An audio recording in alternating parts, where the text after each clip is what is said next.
Sa video na ito ay higit mong mauunawaan ang aralin tungkol sa katangiang pisikal ng daigdig. Pagtutuunan ang mga mahalagang bagay o datos sa estruktura, katangiang pisikal, katuturan at heograpiya ng daigdig na may pagsusuri sa 5 tema nito. Pagkatapos na mapag-aralan ang module na ito, ikaw ay inaasahang una, nakapagtatalakay ng estruktura ng daigdig, ikalawa, nakapagsusuri ng 5 temang heograpikal bilang kasangkapan sa pag-unawa sa daigdig. At ikatlo, nakapag-uugnay ang heograpiya at katangiang pisikal ng may lokalisasyon.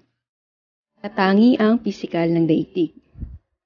Ang heograpiya ay tumutukoy sa pag-aaral sa pisikal na katangian ng mundo at ang interaksyon ng tao sa kanyang kapaligiran. Sa module na ito, pagtutuunan mo ng pag-aaral ang estruktura ng daigdig, katangiang pisikal nito, katuturan, at heograpiya ng daigdig na may komprehensibong pagsusuri sa 5 tema nito. Tatalakayin dito ang malaking bahaging ginampanan ng heograpiya sa paghuhubog ng pamumuhay ng tao mula pa noong sinaunang panahon upang maipakita ang ugnayan ng kasaysayan at heograpiya. Balikan natin. Isa ang daigdig sa 8 planetang umiinog sa araw na bumubuo ng solar system. Ang pagkakaroon ng buhay sa daigdig ay masasabing dulot ng tiyak na posisyon nito. Batay sa larawan na nasa inyong harapan, saan matatagpuan ang planetang daigdig sa solar system? Ano-anong katangian ng daigdig ang nakapagpapanatili ng buhay? Halina't ating alamin ang iba pang impormasyon tungkol sa estruktura ng daigdig. Ano nga ba ang daigdig? Tama.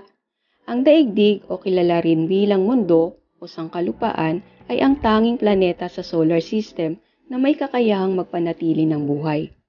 Ito ay ikatlong planeta mula sa araw, pinakamasukal na planeta sa sistemang solar, at pang-apat sa pinakamalaking planetang terestrial. Ang matigas at mabatong bahagi ng daigdig na may kapal na umaabot sa 30 hanggang 65 kilometro palalim mula sa mga kontinente ay binubuo ng crust. Ito ay may kapal lamang na 5 hanggang 7 kilometro sa ilalim ng mga karagatan. Ang isang patong ng mga batong malambot at natutunaw ang ilang bahagi ay tinatawag naman na mantle. Ang core ay ang kaloob-loobang bahagi ng daigdig na binubuo ng mga metal tulad ng iron at nickel. Ito ay mayroong 2 bahagi, ang tinatawag na outer core at inner core. Ang daigdig ay may plate o malalaking masa ng solidong bato na hindi nananatili sa posisyon. Sa halip, ang mga ito ay gumagalaw na tila mga balsang inaanod sa mantle. Napakabagal ng paggalaw ng mga plate na ito.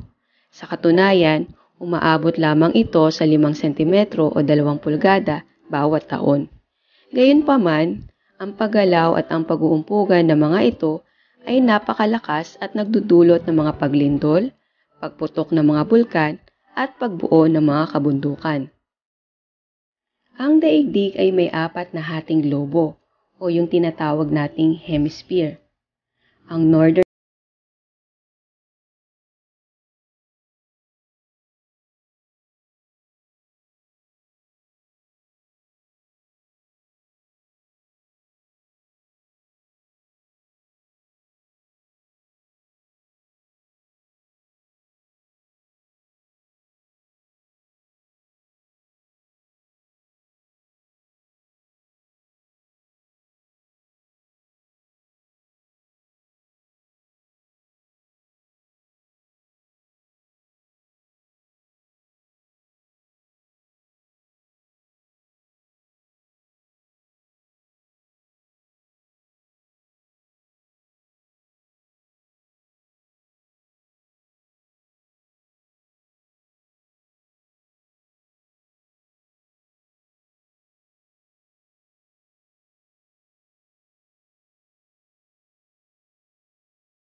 maraming mga bansa, samantalang ang iba ay mayroon lamang kakaunti.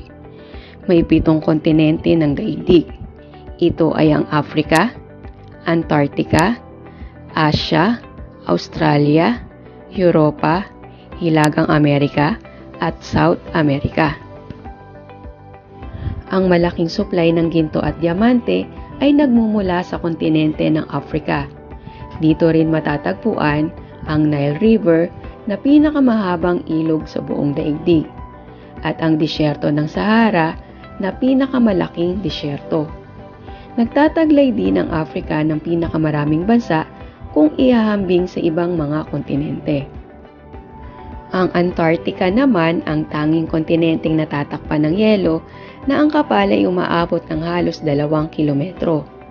Dahil dito, walang taong naninirahan sa Antarctica maliban sa mga siyentistang nagsasagawa ng pag-aaral tungkol dito. Gayunpaman, sagana sa mga isda at mamal ang karagatang nakapalibot dito. Sa tahasang sabi, ang pinakamalaking kontinente sa mundo ay ang Asia. Sinasabing ang sukat nito ay mas malaki pa sa pinagsamang lupain ng North at South America. O sa kabuuang sukat ng Asia ay tinatayang sangkatlong bahagi ng kabuuang sukat ng lupain ng daigdig. Nasa Asia rin ang China na may pinakamalaking populasyon sa daigdig at ang Mount Everest na pinakamataas na bundok sa pagitan ng Sagamarta Zone sa Nepal at Tibet sa China. Ang laki ng Europa ay sangkapat na bahagi lamang ng kalupaan ng Asya. Ito ang ikalawa sa pinakamaliit na kontinente ng daigdig sa lawak na halos 6.8% ng kabuuang lupa ng daigdig. Isang bansang kinikilala ring kontinenteng pinakamaliit sa daigdig ay ang Australia at Oceania. Napalilibutan ito ng Indian Ocean at Pacific Ocean at inihiwalay ng Arafura Sea at Timor Sea. Dahil sa mahigit 50 milyong taong pagkakahiwalay ng Australia bilang isang kontinente, may mga bukod-tangi species ng hayop at halaman na sa Australia lamang matatagpuan. Kabilang dito ang mga kangaroo, wombat, koala, Tasmanian devil, platypus, at iba pa. Sa kabilang banda, ang North America ay may hugis na malaking tatsulok, subalit mistulang pinilasan sa 2 bahagi, ng Hudson Bay at Gulf of Mexico. 2 mahabang kabundukan ang matatagpuan sa kontinenteng ito, ang Appalachian Mountains sa silangan at Rocky Mountains sa kanluran. Gayon din, ang South America ay hugis at sulok na unti-unting nagiging patulis mula sa bahaging Ecuador hanggang sa Cape Horn sa katimugan. Ang Andes Mountains na may habang 7,240 kilometers or 4,500 milya ay sumasakop sa kabuuang baybayin ng South America. Maraming salamat muli sa inyong pakikinig. Sa susunod na video naman ay tatalakayin natin ang 5 tema ng heograpiya. Paalam!